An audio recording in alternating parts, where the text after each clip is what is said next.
ஏன் உன் மொமன் வந்து கட்சியில சேரணும், சேர்ந்ததுமே அவனுக்கு வந்து இளைஞரணி மாநில தலைவர் பதவி கொடுப்ப, மாநில அணி தலைவரானவன் 3 மாசத்துல எம்எல்ஏ சீட்டு கொடுப்ப, எம்எல்ஏ சீட்டு கொடுத்த 3 மாசத்துல அவனை அமைச்சராக்குவ, அமைச்சராக்குன 4 மாசத்துல அவனை துணை முதல்வராக்குவ.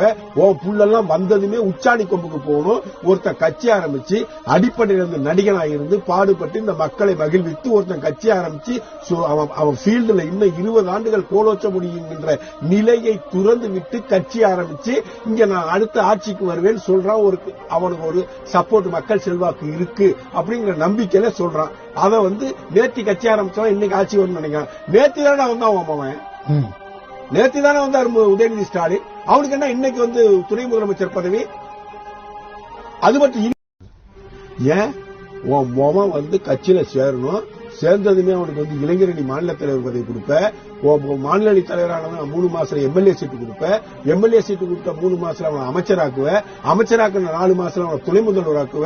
உன் புள்ளெல்லாம் வந்ததுமே உச்சாணி கொம்புக்கு போகணும். ஒருத்தன் கட்சி ஆரம்பிச்சு அடிப்படையில இருந்து நடிகனாக இருந்து பாடுபட்டு இந்த மக்களை மகிழ்வித்து ஒருத்தன் கட்சி ஆரம்பிச்சு அவன் ஃபீல்டுல இன்னும் 20 ஆண்டுகள் கோலோச்ச முடியுங்கிற நிலையை துறந்து விட்டு கட்சி ஆரம்பிச்சு இங்க நான் அடுத்த ஆட்சிக்கு வருவேன்னு சொல்றான்.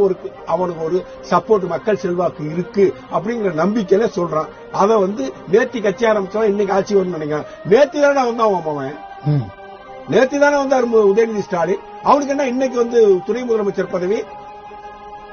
அது மட்டும்